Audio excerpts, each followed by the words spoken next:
Situasi dan kondisi terkini dari Singapura akan disampaikan oleh koresponden Kompas TV, Oki Madasari.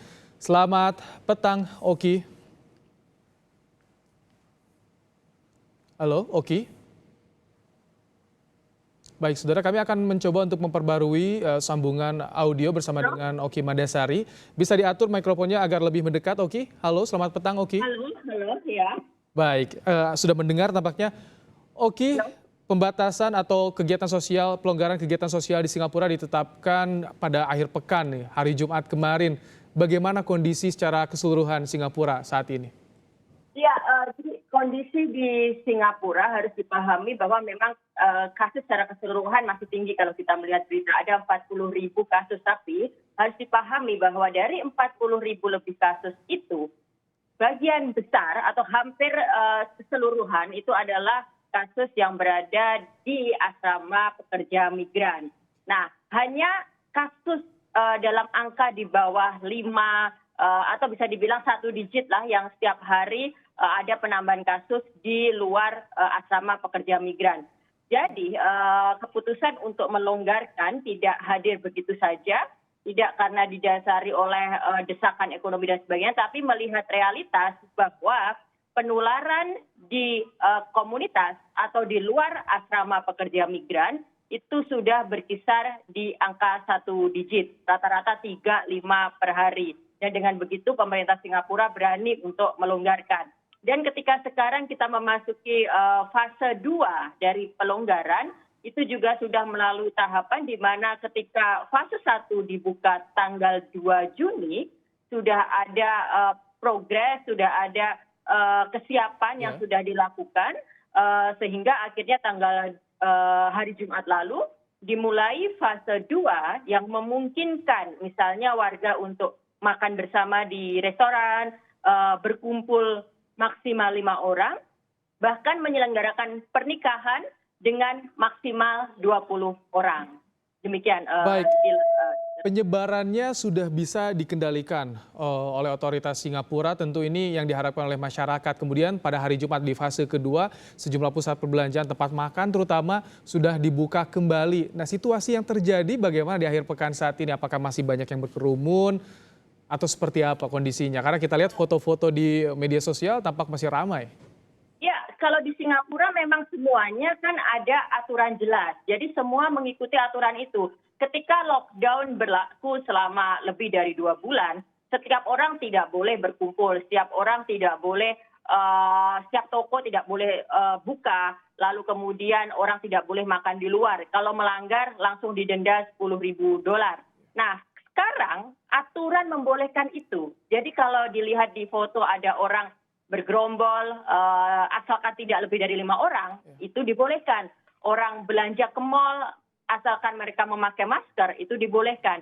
Jadi selama sesuai dengan peraturan, semuanya bisa dilakukan di Singapura. Nah, itu mungkin yang membedakan dengan apa yang sedang terjadi di Indonesia. Karena di Indonesia kan aturan mainnya seperti apa yang kurang jelas. Baik, kalau untuk sektor pendidikan bagaimana? Karena informasinya kan beberapa waktu lalu sudah mulai dibuka. Nah, bagaimana secara keseluruhan jenjang pendidikan di sana termasuk perguruan tinggi? Ya, kebijakan di Singapura justru pendidikan sekolah mulai dari preschool sampai SMA, high school, itu sudah masuk dalam fase 1. Jadi sebelum semua sektor niaga atau kita boleh untuk makan di luar dan sebagainya di fase 2, pada fase 1 sekolah sudah lebih dulu dibuka dari preschool sampai high school. Nah, kebijakan apa yang lebih dulu dilakukan adalah pemerintah Singapura menyelenggarakan tes massal untuk semua guru sekolah, utamanya guru preschool. Karena kalau kita bicara preschool, TK, atau mungkin nursery penitipan anak, itu kan ada kontak langsung yang sangat intens. Nah, itu semua sudah dilakukan tes massal. Jadi ada 20.000 lebih guru yang sudah melalui tes massal. Nah, dalam pelaksanaannya sendiri wajib melakukan masker, itu sudah bagian dari proses standar, lalu temperatur dan sebagainya. Protokol kesehatan tetap diterapkan tentunya ketika sudah dibuka. Nah, Oki, bagaimana dengan warga negara asing yang berada di luar ingin masuk ke Singapura, entah melanjutkan pendidikan ataupun juga untuk bekerja? Apakah sudah dibuka gerbangnya? Nah itu dari kebijakan terbaru Singapura, Singapura membuka gerbang untuk beberapa negara saja. Misalnya Tiongkok, Malaysia, Brunei. Nah, sayangnya memang belum ada kebijakan baru untuk Indonesia.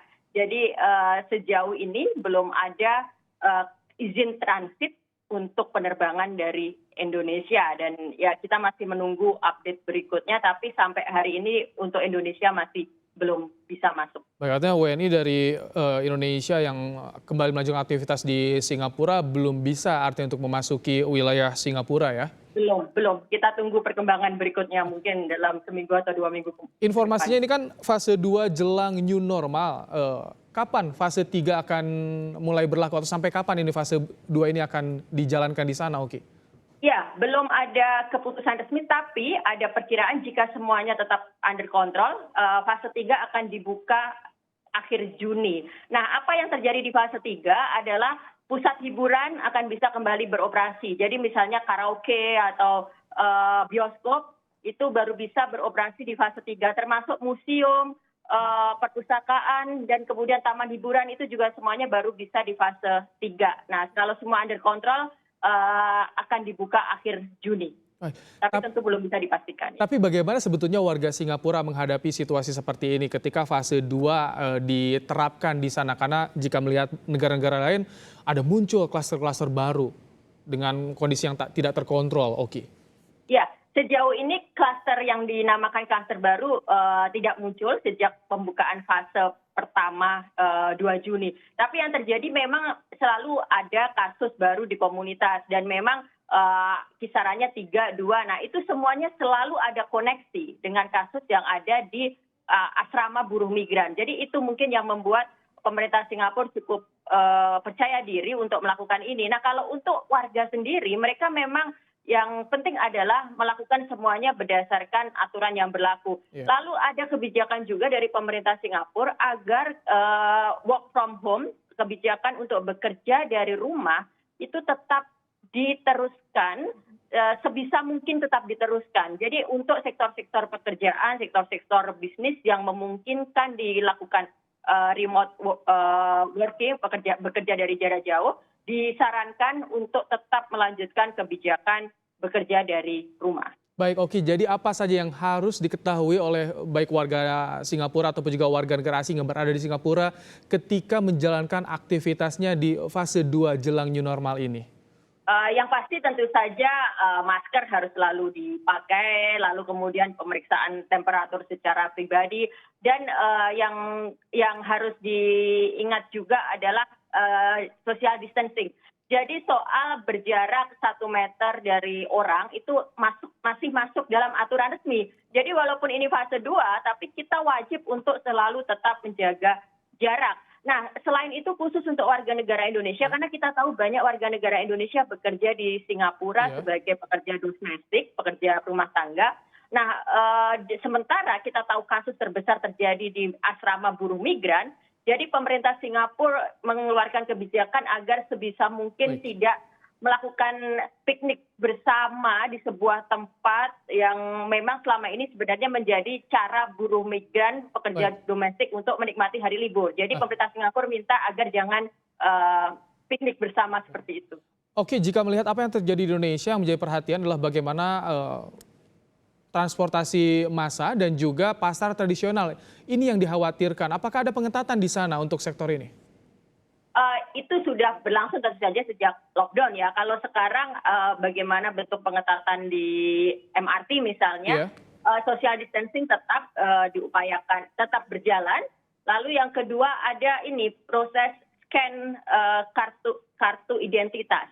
Jadi setiap kita memasuki pasar atau mall atau tempat publik transportasi, kita harus men-scan kartu ID kita sehingga akhirnya terlacak kontak tracing itu bisa tetap dilaksanakan seandainya terjadi kasus baru. Nah, ini mungkin yang harus diperhatikan juga soal kontak tracing itu, dan pemerintah Singapura juga meluncurkan satu aplikasi, tidak cuma satu, ada beberapa aplikasi yang akhirnya memudahkan warga untuk tahu apakah ada kasus COVID di sekitarnya. Jadi proses kontak tracing tetap terkontrol.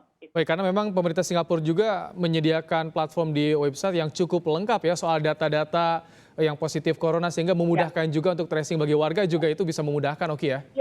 Iya, dan dari awal pemerintah Singapura selalu menjelaskan misalnya kasus A, dia sudah pergi kemana saja, tempatnya kemana, titiknya mana, itu semuanya dijelaskan ke publik. Jadi kita tahu, kita selalu mendapat informasi yang detail mana kira-kira yang aman untuk kita datangi. Baik, Oki Madasari melaporkan bagaimana kondisi di Singapura dan bagaimana cara penanganan penyebaran virus corona yang terjadi di Singapura. Terima kasih koresponden Kompas TV Oki Madasari telah bergabung bersama kami di Kompas Petang.